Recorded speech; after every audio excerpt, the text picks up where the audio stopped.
সুপ্রিয় শ্রোতা, গল্প পাঠের আসর চ্যানেলে শুনতে যাচ্ছেন হুমায়ুন আহমেদ রচিত নিষাদ উপন্যাসটির ৬ষ্ঠ পর্ব। আমি ওয়ারা কারিম, সাথে থাকুন। মিসির আলী একটা থিওরি দাঁড় করিয়েছেন। তিনি গত কয়েকদিন ধরেই চেষ্টা করছেন তার সেই থিওরি গুছিয়ে ফেলতে পারছেন না। লিখতে গিয়ে সব কেমন যেন আরো জট পাকিয়ে যাচ্ছে। মনে মনে যা ভাবছেন তা লিখতে পারছেন না। সারা দুপুর বসে বসে তিনি তার থিওরির পয়েন্টগুলো লিখলেন, সেগুলো কেটে ফেলে আবার লিখলেন। সন্ধ্যাবেলা সব কাগজপত্র ফেলে দিয়ে নতুন খাতা কিনে আনলেন, কলম কিনলেন। তিনি লক্ষ্য করেছেন খাতা কলম বদলে ফেললে মাঝে মাঝে তরতর করে লেখা এগোয়। তাই হলো। রাতের বেলা বেশ কয়েকটা পৃষ্ঠা লিখে ফেললেন। রচনার নাম দিলেন এক জীবন বহু জীবন। একটি মানুষের কয়েকটি জীবন থাকে, তাই তো মনে হয়। একজন শিশু জন্মায়, বড় হয়, মৃত্যু হয়। জন্ম থেকে মৃত্যু পর্যন্ত জীবনকাল একটি ধারায় প্রবাহিত হয়। সেই ধারায় সুখ, দুঃখ, আনন্দ, বেদনার নানান ঘটনা। এখন প্রশ্ন হচ্ছে, জীবনের ধারা একটি না হয়ে কি অনেকগুলো হতে পারে না? ব্যাপারটা ব্যাখ্যা করি। মনে করি মুনির নামের একটি ছেলে বড় হচ্ছে। শৈশবে তার পিতৃবিয়োগ হলো। সেই মুহূর্ত থেকে যদি তার জীবন দুটি ভাগে ভাগ হয়, তাহলে কেমন হয়? একটি ভাগে ছেলেটির পিতৃবিয়োগ হলো, অন্য ভাগে হলো না, বাবা বেঁচেই রইলেন।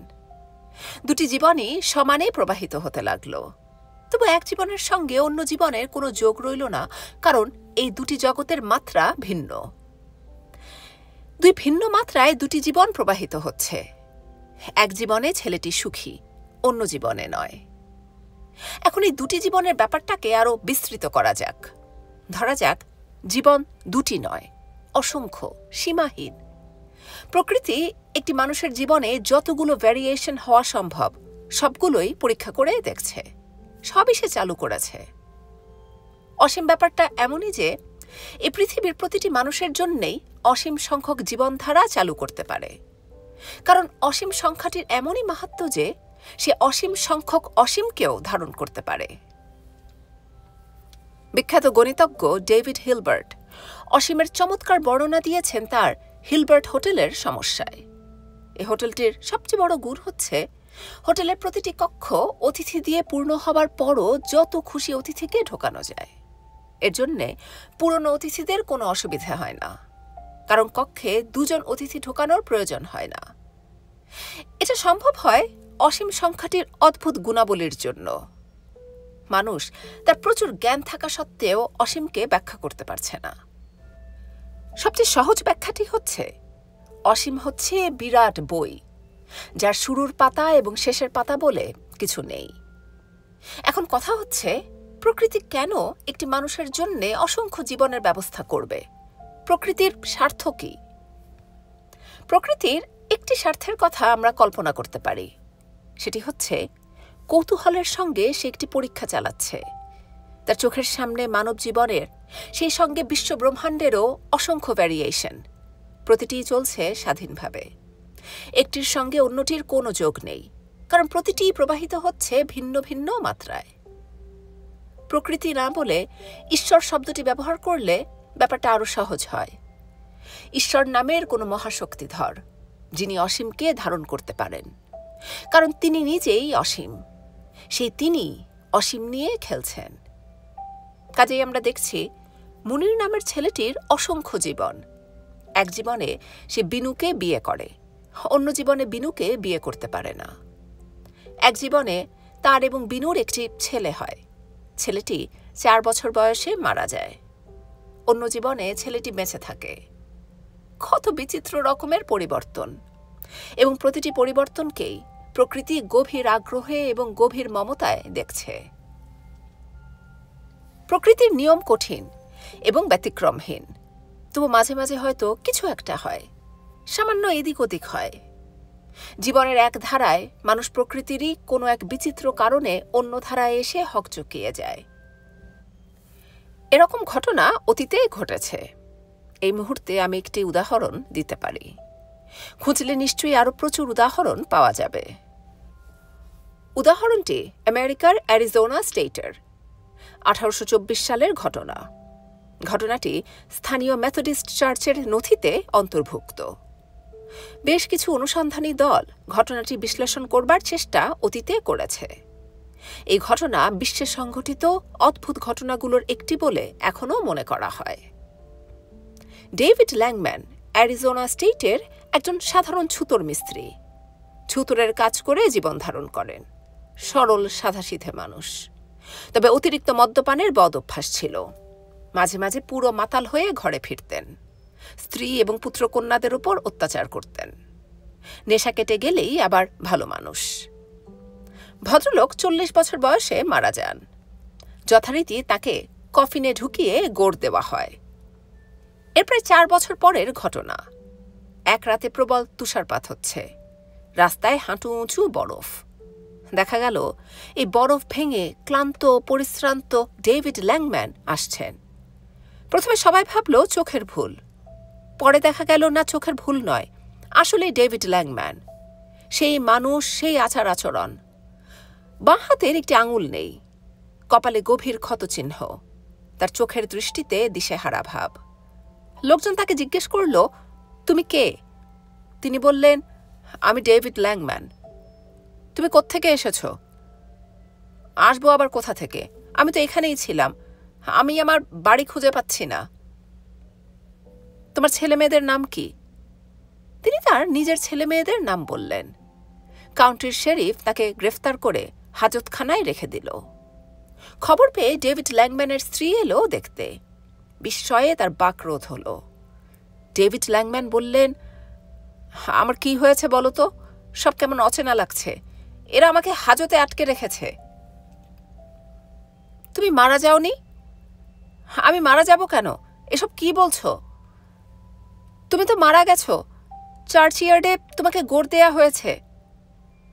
ডেভিড ল্যাংম্যানের স্ত্রী চিৎকার করে কাঁদতে লাগল। ডেভিড ল্যাংম্যানকে তার স্ত্রী পুত্ররা কেউ গ্রহণ করল না। শহরের সবাই তাকে বর্জন করল। তিনি একা একা থাকতেন। রাতে চার্চে ঘুমাতেন। শেষের দিকে তার মাথারও গন্ডগোল হল। সারাক্ষণ বিড়বিড় করে বলতেন, আমার কি হয়েছে, আমার কি হয়েছে। তার এই কষ্টের জীবন দীর্ঘস্থায়ী হয়নি। 2 বছর পর তার মৃত্যু হয়।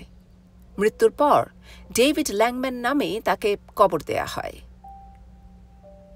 ঘটনাটি অবিশ্বাস্য। কোন রকম ব্যাখ্যা এর জন্য দেওয়া যায় না। এ জাতীয় অবিশ্বাস্য ঘটনার নজির প্রাচীন উপকথায় প্রচুর আছে। উত্তর ভারতের উপকথায় মহারাজ উরুনির কথা আছে, যাকে বলা হয়েছে দানসাগর। মহারাজ উরুনি শিকার করতে গিয়ে গন্ডারের শিঙের আঘাতে নিহত হন। রাজকীয় মর্যাদায় তার দাহ সম্পন্ন করার পরপরই তিনি আবার বন থেকে ফিরে আসেন এবং রাজ্য পরিচালনা করতে থাকেন। তবে তার চরিত্রের বিরাট পরিবর্তন হয়। তিনি ধর্ম, কর্ম, দান, ধ্যানে ব্যস্ত হয়ে পড়েন। রাজভাণ্ডার দেখতে দেখতে শূন্য হয়ে যায়। এই জাতীয় রহস্যকে পাশ কাটিয়ে যাবার প্রবণতা আমাদের মধ্যে আছে। আমরা ভান করি যে এসব ঘটনা ঘটেনি। তা না করে এই ধরনের ঘটনাগুলো নিয়ে ব্যাপক বিচার বিশ্লেষণ হওয়া প্রয়োজন, যাতে প্রকৃতির বিপুল রহস্যের কিছু জট আমরা খোলার চেষ্টা করতে পারি। মিসির আলী তার এই লেখাটি পড়তে দিলেন তার বন্ধু দেওয়ান সাহেবকে। দেওয়ান সাহেব ঢাকা বিশ্ববিদ্যালয়ের পদার্থবিদ্যার অধ্যাপক। পুরোপুরি একাডেমিক মানুষ। পদার্থবিদ্যার সূত্রের মধ্যে যা পড়ে না তা তিনি চোখ বন্ধ করে ঝুড়িতে ফেলে দেন। দেওয়ান সাহেব মিসির আলীর লেখা পড়ে গম্ভীর মুখে বললেন, তুমি বদ্ধ উন্মাদ। তোমার তাই ধারণা? ধারণা অন্যরকম ছিল, লেখা পড়ে ধারণা পাল্টেছে। তুমি এক কাজ করো, ভালো একজন ডাক্তারকে বলো তোমার চিকিৎসা করতে। আমার এই লেখাটা তোমার পাগলের প্রলাপ বলে মনে হচ্ছে? পদার্থবিদ্যার একটি সূত্র হচ্ছে, একই সময়ে একই স্থানে দুটি বস্তু থাকবে না, কারণ বস্তু স্থান দখল করে। আর তুমি অসীম বস্তু নিয়ে এসেছ, সবাইকে ঠেসে ধরছ এক জায়গায়। মাত্রা কিন্তু ভিন্ন। এক এক জীবন এক এক ডাইমেনশনে প্রবাহিত। মূর্খরা যখন পদার্থবিদ্যার কিছু না জেনে কথা বলে তখন এরকম কথা বলে। ডাইমেনশনের তুমি জানো কি? খুবই কম জানি। এইটুকু জানি যে বস্তুর 3টি মাত্রা, দৈর্ঘ্য, প্রস্থ, উচ্চতা। সময়কে একটি মাত্রা ধরা হলে হয় 4টি। এছাড়াও মাত্রা 3-এর বেশি হয়। যেমন একটি বস্তুর কথা ধরা যাক, যার দৈর্ঘ্য, প্রস্থ ও উচ্চতা সমান, একটি পারফেক্ট কিউব। এর মাত্রা হচ্ছে 3। তবে চতুর্মাত্রিক কিউবও আছে, যার নাম খুব সম্ভব টেসারেক্ট। চতুর্মাত্রিক কিউব আমরা আঁকতে পারি না, তবে তার প্রজেকশন বা ছায়ার মডেল তৈরি করা হয়েছে। মন্দ না, কিছু কিছু তো জানো বলেই মনে হচ্ছে। মিসির আলি বিরক্ত হয়ে বললেন, তোমরা বিজ্ঞানীরা একটা সুপেরিয়রিটি কমপ্লেক্সে সব সময় ভোগো। সব সময় মনে করো তোমরা ছাড়া অন্য কেউ বিজ্ঞান নিয়ে কোনো কথা বলতে পারবে না। রেগে যাচ্ছ কেন? রাখছি না, বিরক্ত হচ্ছি। তোমাদের বিজ্ঞানে অসংখ্য গোঁজামিল, তোমরা তো ভালো করেই জানো, অথচ ভান করো যে এটা একটা নিখুঁত জিনিস। গোঁজামিল তুমি কোথায় দেখলে? থার্ড ডাইনামিক্সের প্রথম সূত্রে তোমরা বলো শক্তি শূন্য থেকে সৃষ্টি করা যায় না, ধ্বংসও করা যায় না। আবার এই তোমরাই বলো যে সৃষ্টির আদিতে শূন্য থেকে শক্তির সৃষ্টি। সৃষ্টির আদি অবস্থা ছিল ভিন্ন। প্রাকৃতিক সূত্রগুলো তাহলে কি এক এক অবস্থায় এক এক রকম হবে? তোমরাই তো তা অস্বীকার করো। তোমরাই তো বলো প্রাকৃতিক সূত্রের কোনো পরিবর্তন হয়নি, হবে না।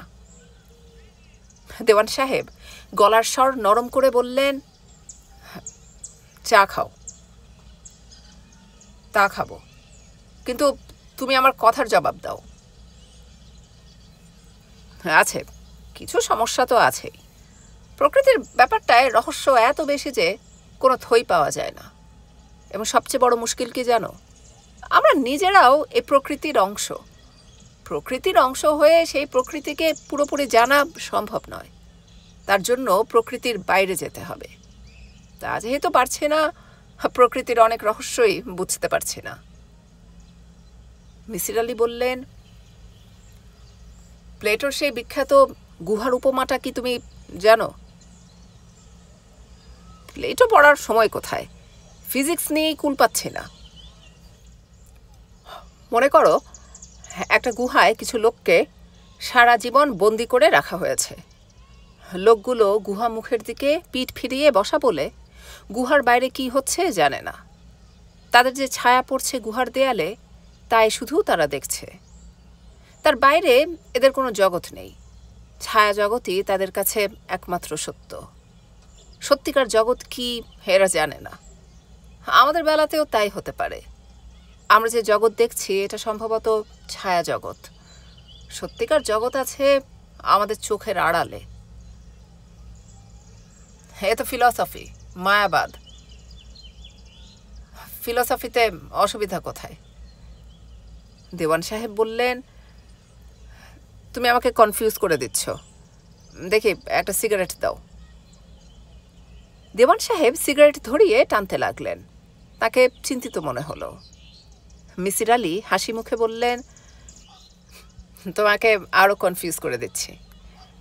তোমাদের দলের একজন লোক, বিখ্যাত পদার্থবিদ শ্রোডিঙ্গার, নিজেকে ঈশ্বর বলে দাবি করেছিলেন।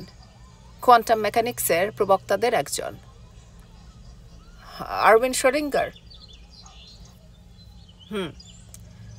তিনি বলেছিলেন, My body functions as a pure mechanism according to laws of nature, and I know by direct experience that I am directing the motions. It follows that I am the one who directs the atoms of the world in motions. Hence, I am God Almighty. এটা কি তোমার মুখস্থ ছিল? না, ছিল না। তোমার কাছে আসার আগে মুখস্থ করেছি। মনে হচ্ছে তৈরি হয়ে এসেছ। হ্যাঁ, খুব ভালো। এখন বলো আর কি বলবে? তোমাকে একটা ছবি দেখাবো, একটা বিয়ের ছবি। খুব মন দিয়ে ছবিটা দেখবে এবং ছবিটার মধ্যে কোনো বিশেষত্ব আছে কিনা আমাকে বলবে। মিসির আলী মুনির এবং বিনুর বিয়ের ছবিটিই দিলেন। দেওয়ান সাহেব দীর্ঘ সময় ছবিটির দিকে তাকিয়ে থেকে বললেন, তেমন কিছু তো দেখছি না। মেয়েটা শাড়ি কিভাবে পরেছে সেটা দেখেছ? অন্য সবাই যেভাবে পরে সেভাবেই পরেছে। না, তা না। মেয়েরা শাড়ির আঁচল রাখে বাঁ কাঁধে। এই ছবিতে প্রতিটি মেয়ে শাড়ির আঁচল রেখেছে ডান কাঁধে। বয়স্ক মহিলারাও তাই করেছেন। তাতে হয়েছেটা কি? ছবিটা কোনো এক বিশেষ কারণে উল্টো হয়ে গেছে। তোমার কি তা মনে হয় না? হ্যাঁ, তা তো হয়েছে। এটা অবশ্যই স্বাভাবিক ছবি নয়। মিসির আলী বললেন, নেচার পত্রিকায় একবার পড়েছিলাম, একটা ডান হাতের গ্লাভ যদি বিশ্ব ব্রহ্মাণ্ডের বাইরে দিয়ে ঘুরিয়ে আনা হয় তবে সেই গ্লাভটি হয়ে যাবে বাঁ হাতের গ্লাভ। আমি কি ঠিক বললাম? পুরোপুরি ঠিক না হলেও ঠিক। ডান হাতের গ্লাভ বাঁ হাতের গ্লাভ হবে, রাইট হ্যান্ডেড অবজেক্ট হবে লেফট হ্যান্ডেড অবজেক্ট। এই ছবির মধ্যেও কি তাই হয়নি? দেওয়ান সাহেব আবার ছবিটি হাতে নিলেন। মিসির আলী বললেন, ছবিটি এসেছে অন্য মাত্রার এক জীবন থেকে, এই জন্যে ছবির এই পরিবর্তন। তুমি খুব ছোট্ট জিনিস থেকে বড় সিদ্ধান্ত নিতে চাইছো, এটা ঠিক নয়। ঠিক নয়? না, ছবিটির আরো সহজ ব্যাখ্যা আছে। কোনো বিশেষ কারণে মহিলারা সেদিন ডান কাঁধে শাড়ির আঁচল দিয়েছিলেন। বাঁ কাঁধেই শাড়ির আঁচল রাখতে হবে এরকম কোনো আইন তো জাতীয় পরিষদে পাশ হয়নি। তা হয়নি। অন্য একটা ব্যাখ্যাও দেয়া যায়। এটা সম্ভবত খুব সহজ কোনো ক্যামেরা ট্রিক। ট্রিকটা তারা কেন করবে? তোমার মতো পাগলদের উস্কে দেবার জন্য। দেখি, আর একটা সিগারেট দাও। তোমার সঙ্গে বেশিক্ষণ থাকলে আমিও পাগল হয়ে যাব। বিদায় হও। হচ্ছি। শোনো মিসির, বলো। কাল পরশু একবার এসো, তোমার থিওরিটা নিয়ে আলাপ করব। আলাপ করবার মতো কিছু কি আছে? না। তাহলে আসতে বলছো কেন? তোমার পাগলামি কথাবার্তা শুনতে ভালোই লাগে। মিসির আলী বললেন, তুমি আমার এই প্রশ্নটির জবাব দাও। যদি 3টি লোক একটি ছাগলকে দেখতে পায়, তাহলে কি তুমি স্বীকার করবে ছাগলটির একটি অস্তিত্ব আছে, সে রিয়েল? হ্যাঁ, স্বীকার করব। 3টি মানুষ যদি একটি স্বপ্ন দেখে বা 3টি মানুষ যদি একই চিন্তা করে, তাহলে সেই স্বপ্ন বা সেই চিন্তাকেও কি তুমি সত্য বলে স্বীকার করবে? না, চিন্তা কোনো বাস্তব বিষয় নয়। এটা হচ্ছে মাথার মধ্যে কিছু বায়োকেমিক্যাল রিয়াকশন। তুমি কাল এসো, কাল তোমার সঙ্গে আলাপ করব।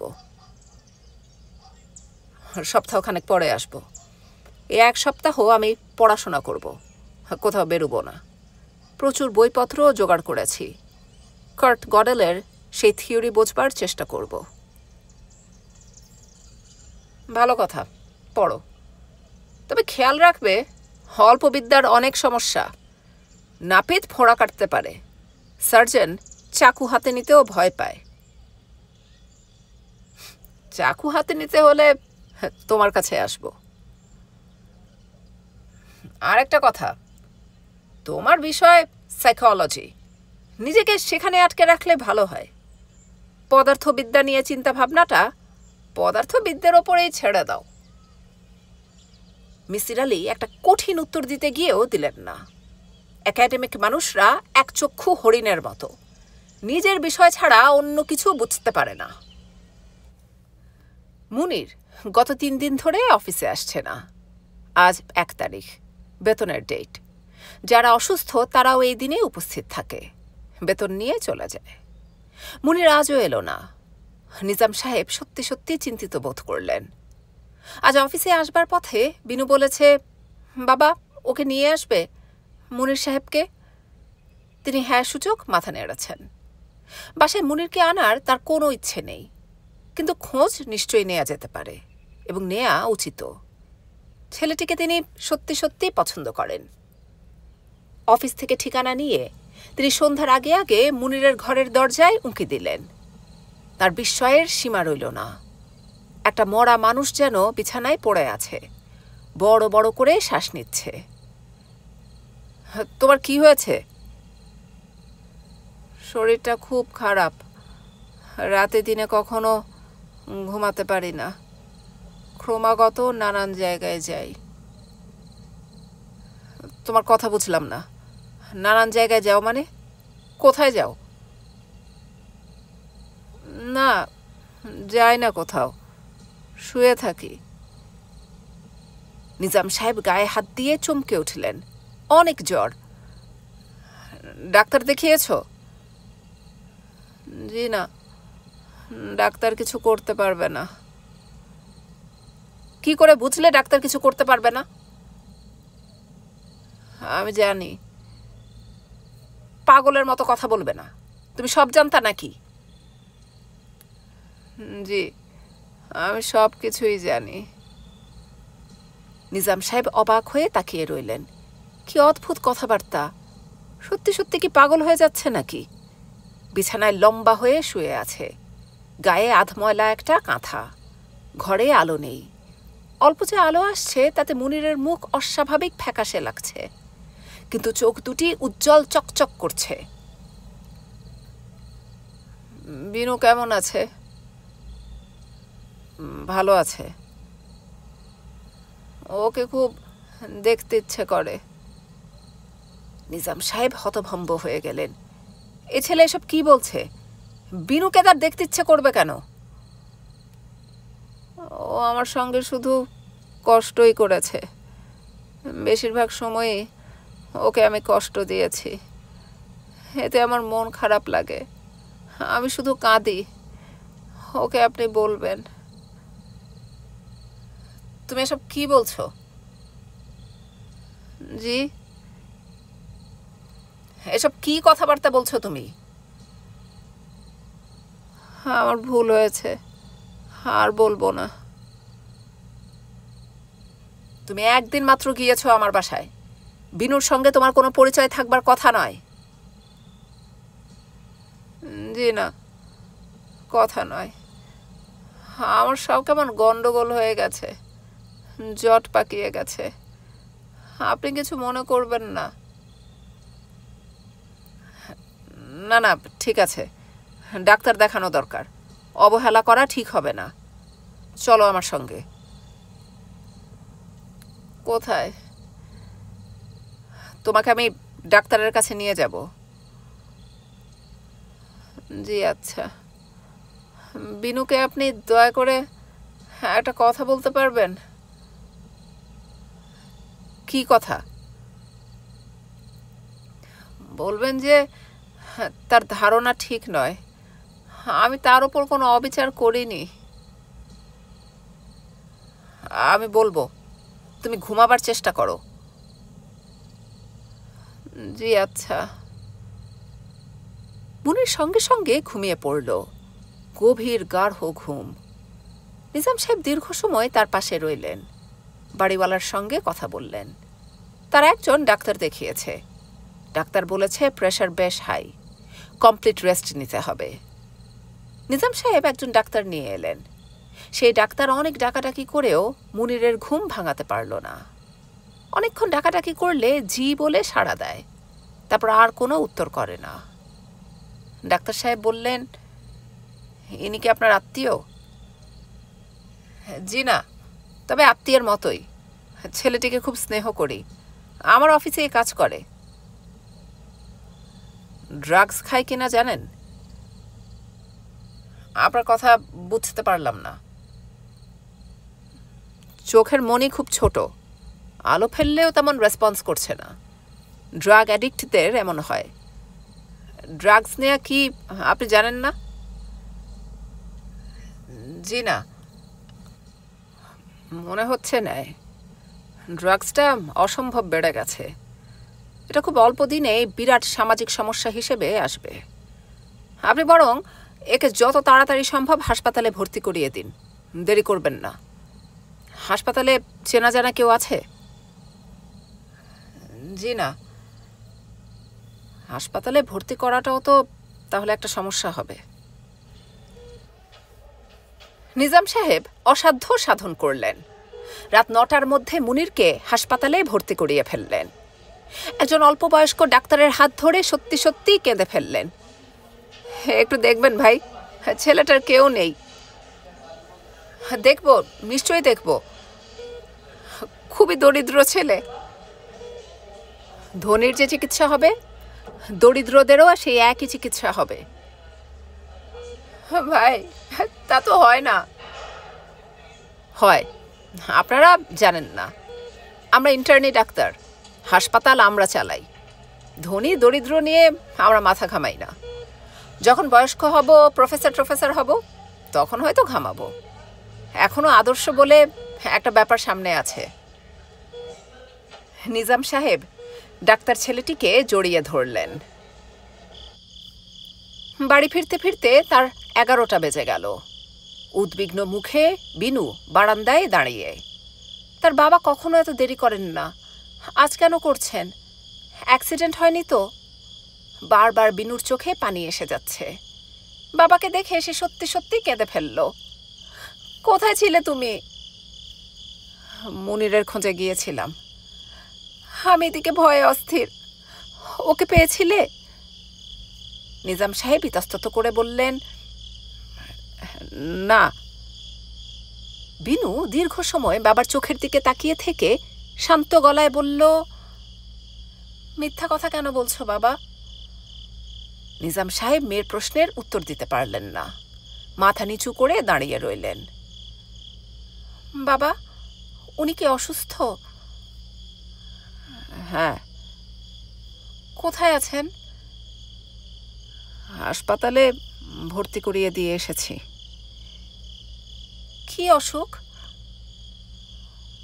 বুঝতে পারছি না, কি সব আবল তাবল কথা বলছে। আমার এখানে যখন এসেছিলেন তখনও আবল তাবল কথা বলেছিলেন। আমি খুব রাগ করেছিলাম। নিজাম সাহেব অবাক হয়ে বললেন, এখানে এসেছিল নাকি? হ্যাঁ। কই, তুই তো আমাকে বলিসনি। উনি যে অসুস্থ হয়ে হাসপাতালে পড়ে আছেন, এটাও তো তুমি আমাকে বলনি বাবা। নিজাম সাহেব অবাক হয়ে তাকিয়ে রইলেন। কি বলবেন বুঝতে পারলেন না। বাবা। কি? তুমি আমাকে একবার ওর কাছে নিয়ে যাবে? নিজাম সাহেব চুপ করে রইলেন। বিনু বলল, আমি তাকে খুব কড়া কড়া কথা বলেছি, আমার খারাপ লাগছে। তুমি হাত মুখ ধুয়ে এসো, ভাত দিচ্ছি। নিজাম সাহেব ক্ষুধার্ত ছিলেন, কিন্তু কোনো খাবারই মুখে রুচল না। বারবার মনে হতে লাগলো, বিনুর বিয়ে নিয়ে কোনো ঝামেলা হবে না তো? সে শেষ মুহূর্তে বেঁকে বসবে না তো? গায়ে হলুদের আর মাত্র 5 দিন আছে। আত্মীয় স্বজনরা আসতে শুরু করবে। একটা কেলেঙ্কারি হবে না তো? সারা রাত বিনু এক ফোঁটা ঘুমোতে পারল না। বারান্দায় মোড়া পেতে বসে রইল। তার কাছে সবকিছুই কেমন অর্থহীন মনে হচ্ছে। একটা জটিল রহস্যের আবর্তে সে পড়ে গেছে। এ থেকে বেরিয়ে আসার কোনো পথ নেই। বারান্দা অন্ধকার। অনেক দূরে একটা স্ট্রিট ল্যাম্প জ্বলছে। তার আলো যেন চারপাশের অন্ধকারকে বাড়িয়ে দিচ্ছে। মিসির আলীর কাছে একটা চিঠি এসেছে। এই কারণে তিনি অসম্ভব বিরক্ত। চিঠি না খুলেই তিনি একপাশে ফেলে রেখেছেন। এখন বিরক্তি কমানোর চেষ্টায় সুন্দর কিছু কল্পনা করার চেষ্টা করছেন। সুন্দর কোনো কল্পনাও মাথায় আসছে না। তার বিরক্তির মূল কারণ হচ্ছে, জটিল একটি বিষয় নিয়ে তিনি ভাবছিলেন। পিয়ন ঠিক এই সময় চিঠি নিয়ে এলো এবং এমনভাবে কড়া নাড়তে লাগলো যেন ভূমিকম্প হচ্ছে। এক্ষুনি সবাইকে ঘর থেকে বের করতে হবে। তিনি দরজা খুলে বললেন, কি ব্যাপার? স্যার, একটা চিঠি। রেজিস্ট্রি চিঠি?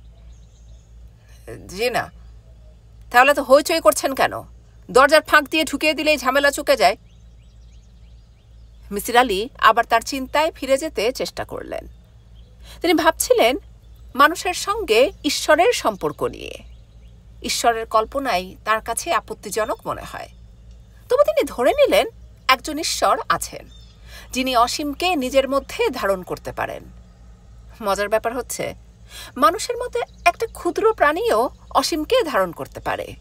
সে তা ধারণ করে মস্তিষ্কে। তার কল্পনা অসীম, তার চিন্তা অসীম। ধর্মগ্রন্থগুলো বারবার মানুষকে ঈশ্বর বলেছে। ওল্ড টেস্টামেন্টে বলা হয়েছে, Moses said to God, "If I come to the people of Israel and say to them that the God of your ancestors has sent me to you, and they ask me, what is his name? What shall I say to them?" God said to Moses, "I am who I am." And he said, "Say this to the people of Israel, I am has sent me to you." এই অংশটির মানে কি? মানে হচ্ছে, ঈশ্বরের নাম হচ্ছে আমি। ইসলাম ধর্মেও একই ব্যাপার। আল্লাহ বলেন, মানুষের মধ্যে তিনি নিজেকে ফুৎকার করেছেন। এক পয়গম্বরের কাহিনী আছে, যিনি ঘোষণা করলেন, আনাল হক, আমি আল্লাহ। হিন্দু ধর্মে মানুষকে বলা হয়েছে নরনারায়ণ। মানুষ যদি ঈশ্বর হয়, তাহলে সর্বজগতের ওপর তার আধিপত্য থাকবে। মুনিরের কথাই ধরা যাক। তার কথা মতো যদি অসংখ্য জীবন মানুষের থাকে এবং সে যদি ঈশ্বর হয়, তাহলে প্রতিটি জীবন সম্পর্কেই সে জানবে। কিন্তু তা সে জানে না। কেন জানে না? মানুষের যে অংশ অসীমকে ধারণ করে, অর্থাৎ মস্তিষ্কের সেই অংশ পুরোপুরি কাজ করে না বলেই সে জানে না। মানুষ যে তার মস্তিষ্কের অংশ মাত্র ব্যবহার করে, এটা তো আজ বিজ্ঞানীদের কাছে স্বীকৃত সত্য। মস্তিষ্কের একটি বিশাল অংশের কর্মক্ষমতা সম্পর্কে মানুষের কোনো ধারণা নেই, কারণ সেই অংশটি সুপ্ত। কারো কারো ক্ষেত্রে সুপ্ত অংশ কিছুটা জেগে ওঠে। তার চারপাশের অসীম জগৎ সম্পর্কে সে তখন কিছুটা ধারণা পেতে থাকে, যেমন মুনির পাচ্ছে। থিওরি হিসেবে এটা কেমন? মোটেই সুবিধের নয়। মিসির আলি ভ্রু কুঞ্চিত করলেন। একটি থিওরি দাঁড় করাতে ধর্মগ্রন্থের সাহায্য নেওয়াটাই তার অপছন্দ। যে কোনো থিওরি বা হাইপোথিসিস দাঁড়ায় লজিকের ওপর, অন্য কোনো কিছুর ওপরে নয়। ধর্মগ্রন্থের ওপরে তো নয়। মিসির আলির বিরক্তি আরও বাড়ল। মুনিরের সমস্যাটিকে আর কিভাবে ব্যাখ্যা করা যায় তিনি ভেবে পাচ্ছেন না। নিজের ওপরই কেমন যেন রাগ হচ্ছে। তিনি অন্যমনস্ক ভঙ্গিতে খাম খুলে চিঠি বের করলেন। সেখানে লেখা, স্যার, আমি খুব অসুস্থ। আপনি কি আমাকে দেখতে আসবেন? আপনাকে খুব দেখতে ইচ্ছে করছে।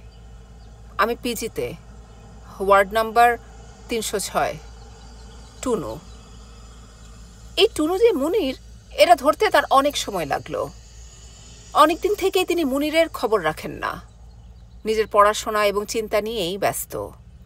মুনিরও যে তার কাছে আসছে না, এটা তিনি লক্ষ্য করেননি। কোনো একটা কাজ নিয়ে ডুবে থাকলে তার এরকম হয়। নিজের উপর তার বিরক্তি লাগছে। দরজায় কার যেন ছায়া পড়েছে। তিনি দরজার দিকে না তাকিয়ে বললেন, এসো নীলু। নীলু হালকা গলায় বলল, আমি আশায় কি আপনি বিরক্ত হয়েছেন? হ্যাঁ, হয়েছি। এখন এক জায়গায় যাচ্ছি। তুমি আশায় আটকা পড়লাম। আমি আপনাকে আটকাবার জন্য আসিনি। যেখানে যাচ্ছেন যান। তুমি তাহলে অপেক্ষা করো, আমি চট করে কাপড় বদলে আসি। তোমার হাতে কি? চা পাতা, খুব ভালো চা। সিলেটে আমার এক মামা আছেন, চা বাগানে কাজ করেন, তিনি পাঠিয়েছেন। থ্যাঙ্কস। আপনি কাপড় বদলাতে বদলাতে আমি কি চট করে আপনার জন্য এক কাপ চা বানাবো? না, দেরি হয়ে যাবে। মিসির আলি তৈরি হয়ে বেরোতে যাবার মুখে নীলু বলল, আমি এখানে থাকবো, আপনি ঘুরে আসুন। তুমি এখানে থাকবে মানে? আমি আপনার জন্যে অপেক্ষা করব। আমি কখন ফিরবো তার কি কোনো ঠিক আছে? যত দেরি হোক অপেক্ষা করব। একা একা? হ্যাঁ, একা একা। আপনি একা একা থাকতে পারলে আমি পারবো না কেন? মিসির আলী কথা বাড়ালেন না, হাসপাতালের দিকে রওনা হলেন। মুনিরকে দেখে তিনি হকচকিয়ে গেলেন। হে, কি অবস্থা! এত দ্রুত একজন মানুষের শরীর এত খারাপ হয় কিভাবে? জীবিত কোনো মানুষ বলে মনে হচ্ছে না। মুনিরের বেডের পাশে একজন ডাক্তার দাঁড়িয়ে আছেন। তিনি ইশারায় মিসির আলীকে কথা বলতে নিষেধ করলেন, বারান্দায় যেতে বললেন। মিসির আলী বললেন, এই অবস্থা কিভাবে হলো? ডাক্তার সাহেব বললেন, বুঝতে পারছি না। হয়েছেটা কি? তাও তো জানা যাচ্ছে না। ড্রাগ অ্যাডিক্ট বলে গোড়ায় সন্দেহ হচ্ছিল, এখন তা মনে হচ্ছে না। ব্রেইনে কিছু বাড়তি ব্যাপার আছে, টিউমার জাতীয় কিছু হতে পারে। বলেন কি? নিউরোলজিস্ট সোভান সাহেব ভালো বলতে পারবেন, উনিই দেখছেন। আপনি বরং ওর সঙ্গে কথা বলুন। উনি কি আছেন? হ্যাঁ, আছেন। সোভান সাহেব বললেন, ওপেন না করে নিশ্চিত হয়ে কিছু বলা যাচ্ছে না, তবে টিউমারের ব্যাপারটা হতে পারে। স্নায়ুর সঙ্গে মস্তিষ্কের সংযোগের জায়গায় টিউমার ডেভেলপ করছে বলে মনে হচ্ছে। সিমটম মিলে যাচ্ছে। যদি টিউমার হয় তাহলে কি হবে? খুবই ফেটাল হবে, অবস্থা দ্রুত খারাপ হবে। হচ্ছেও তাই। পেশেন্টের হ্যালুসিনেশন হচ্ছে। আমাকে বলল বাবা মা এদের নাকি দেখতে পাচ্ছে। আপনি পেশেন্টের আত্মীয় স্বজনকে খবর দিন। আমার মনে হয় না আমাদের খুব একটা কিছু করার আছে। এখন যা পারি তা হচ্ছে সিডেটিভ দিয়ে ঘুম পাড়িয়ে রাখা। তার প্রয়োজন হচ্ছে না, রোগী এমনিতেই ঘুমিয়ে কাটাচ্ছে, দিন রাত ঘুমোচ্ছে। এটাও একদিক দিয়ে ভালো। মিসির আলী রোগীর কাছে ফিরে এলেন। মুনিরের ঘুম ভাঙার জন্যে অপেক্ষা করতে লাগলেন। মুনিরের ঘুম খুব প্রশান্ত নয় বলে তার ধারণা হলো। ঘুমের মধ্যে নড়াচড়া করছে, দ্রুত চোখের পাতা পড়ছে, REM, র্যাপিড আই মুভমেন্ট। তার মানে স্বপ্ন দেখছে, ঘুরে বেড়াচ্ছে তার জগতে। কার সঙ্গে তার দেখা হচ্ছে, সে কি বলছে কে জানে। মুনির, তুমি আমাকে চিনতে পারছো? পারছি। আমি কে বলো তো? আপনি মিসির আলী। এই তো পারছো, গুড বয়। তোমার যে এই অবস্থা তা তো আমি জানতাম না, আমি অন্য কাজে ব্যস্ত ছিলাম। মুনির উঠে বসতে চেষ্টা করল। মিসির আলী তাকে আবার শুইয়ে দিলেন। কি হয়েছে তোমার? মুনির ক্লান্ত ভঙ্গিতে হাসল। জেনারেল ওয়ার্ডে অসংখ্য রোগী, এর মধ্যে একজন মারা গেছে। তাকে ঘিরে ছোটখাটো একটা ভিড়। ফিনাইলের গন্ধ ছাড়িয়ে বিকট এক ধরনের গন্ধ আসছে, যে গন্ধে সঙ্গে সঙ্গে মাথা ধরে যায়। মিসির আলী বললেন, এখানে বেশি দিন থাকলে তো সুস্থ মানুষও অসুস্থ হয়ে যাবে। মুনির চাপা গলায় বলল, বেশিক্ষণ তো এখানে থাকি না, অন্য জীবনগুলোতে ঘুরে বেড়াই। এখন আর আমার আসতে ইচ্ছে করে না, খুব কম আসি। এই যে এসেছি, আমার ভালো লাগছে না, চলে যেতে ইচ্ছে করছে। এখানে যতক্ষণ থাকি মাথায় প্রচণ্ড যন্ত্রণা হয়। এখন হচ্ছে? হ্যাঁ, হচ্ছে। খুব বেশি? হ্যাঁ, খুব বেশি। আমার কি হচ্ছে বলুন তো? অন্য যেসব জীবনের কথা বলি সেসব কি সত্যি, না সবই স্বপ্ন? বুঝতে পারছি না। অন্য যে জগতে আমি যাই সেখানেও আপনার মতো একজন আছেন। তাকেও আমি আমার সমস্যার কথা বলেছি। তিনি কি বললেন? তিনি আপনার সঙ্গে যোগাযোগের একটা পথ খুঁজছেন। পেয়েছেন কোনো পথ? হ্যাঁ, তিনি বলেছেন পত্রিকায় তিনি বিজ্ঞাপন দিবেন। জগৎগুলো মোটামুটি একই রকম, কাজেই দু জগতের পত্রিকাগুলো একই রকম হবে। ওই জগতের পত্রিকায় যে বিজ্ঞাপন ছাপা হবে এ জগতের পত্রিকাতেও প্রায় কাছাকাছি ধরনের বিজ্ঞাপন ছাপা হবে।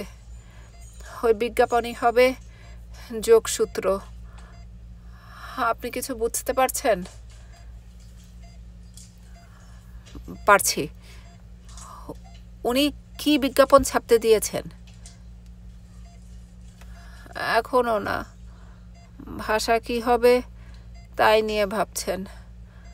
ভাষাটা তিনি এমন করতে চান যাতে দেখা মাত্রই আপনি বুঝতে পারেন। স্যার, আমি আর থাকতে পারছি না, মাথায় অসম্ভব যন্ত্রণা হচ্ছে। খুব বেশি যন্ত্রণা? হ্যাঁ, খুব। আমি আর পারছি না। আপনি কি স্যার একটা কাজ করবেন? বলো, কি কাজ? বিনুকে একটু নিয়ে আসবেন। বিনু যদি আমার পাশে এসে বসে, যদি আমার মাথায় হাত বুলিয়ে দেয়, তাহলে আমার যন্ত্রণাটা কমবে। তোমার এরকম মনে হবার কারণ কি? আমার মাথার যন্ত্রণাটা শুধু এই জগতেই হয় না, সব কটা জগতে হয়। বিনু তখন আমার মাথায় হাত বুলিয়ে দেয়, তখন যন্ত্রণাটা কমে। তুমি অতীতে যেতে পারো বলে মনে হয়। অন্য জীবনের ছোটবেলার কথা তুমি বলো। ভবিষ্যতে কি যেতে পারো? না, পারি না। সব কটা জীবনে দেখেছি একটা সময়ে আমার মাথার যন্ত্রণা শুরু হয়, ওই সময়টাতে আমি যাই না। তুমি কি ইচ্ছা মতো যেখানে যেতে চাও যেতে পারো? না, পারি না। হঠাৎ জীবনের একটা সময়ে এসে উপস্থিত হই, সেটা পছন্দ না হলে অন্য কোথাও যাই। স্যার, আপনি বিনুকে খবর দেবেন? দেব। বিনুকে তিনি খবর দিতে পারলেন না। সেদিন তার গায়ে হলুদ হচ্ছে, বাড়িতে আনন্দ এবং উল্লাস। বিনুর জীবন নতুন একটি খাতে প্রবাহিত হচ্ছে। তাকে বাধা দেওয়ার কোনো কারণ মিসির আলি দাঁড় করাতে পারলেন না। হয়তো বিনুরও অসংখ্য জীবন আছে, হয়তো নেই, হয়তো এই একটি তার জীবন। এই জীবনটি জটিলতা মুক্ত হোক, মিসির আলি মনে মনে এই কামনাই করলেন। মিসির আলি বাসায় ফিরলেন অনেক রাতে। দরজা তালাবদ্ধ। নীলু দরজা বন্ধ করে চলে গিয়েছে। তালা ভেঙে ঢুকতে হলো। ঘর পরিপাটি করে গোছানো। নীলু এর মধ্যে রান্না করেছে, খাবার দাবার গুছিয়ে রেখেছে টেবিলে। নীলু একটা চিঠিও লিখে রেখে গেছে। মানুষের একটাই জীবন নাকি অসংখ্য জীবন তা আমি জানি না। এ নিয়ে আমার কোনো মাথা ব্যথাও নেই। আমি জানি আমার একটাই জীবন, আপনাকে কিছুতেই তা নষ্ট করতে দেব না। সুন্দর গোটা গোটা হাতের লেখা। অনেক সময় নিয়ে সে লিখেছে এবং হয়তোবা লিখতে লিখতে মেয়েটির চোখ ভিজে উঠেছে। নীলু কখনো কাঁদে না, সেজন্যই বোধহয় অতি অল্পতে তার চোখ ভিজে ওঠে। মুনির মারা গেল শ্রাবণ মাসের 20 তারিখে। দিন তারিখ মিসির আলির মনে থাকে না। এই তারিখটা মনে আছে কারণ এর 2 দিন পরই ছিল 22শে শ্রাবণ। রবীন্দ্রনাথের মৃত্যুদিন। মৃত্যুর আগে আগে মুনির বেশ সহজ এবং স্বাভাবিক আচরণ করছিল, রসিকতা করছিল। তবে মিসির আলি বুঝতে পারছিলেন যে সে যে কোনো কারণেই হোক প্রচণ্ড ভয় পাচ্ছে। মিসির আলি তার হাত ধরে বসেছিলেন। মুনির একসময় বলল, বোধহয় মারা যাচ্ছি, তাই না? মিসির আলি জবাব দিলেন না। মুনির বলল, আপনি একবার বলেছিলেন মানুষই ঈশ্বর, তাহলে মৃত্যুকে আমরা জয় করতে পারি না কেন? হয়তো পারি। হ্যাঁ, হয়তো পারি। তোমার কি মরতে ভয় লাগছে? লাগছে। তোমার তো ভয় লাগা উচিত নয়। তুমি তো অসংখ্য জীবনের কথা বলো। এই জীবন গেলে কি হবে? তোমার তো আরো অযুত নিযুত লক্ষ কোটি জীবন আছে। এখন মনে হচ্ছে সবই আমার কল্পনা। স্যার, আপনি আমার মাথায় হাত রাখুন। মিসির আলি পরম মমতায় তার হাত রাখলেন মুনিরের মাথায়। তার চোখ ভিজে উঠছে। তিনি তাকিয়ে আছেন জানালার দিকে। জানালার ওপাশে আলো আঁধারের কি এক অপূর্ব রহস্যময় জগৎ। মিসির আলি বিড়বিড় করে বললেন, You promise heavens free from strife, pure truth and perfect change of will. But sweet, sweet is this human life, so sweet I fain would breathe it still. Your chilly stars I can forego, this warm kind world is all I know.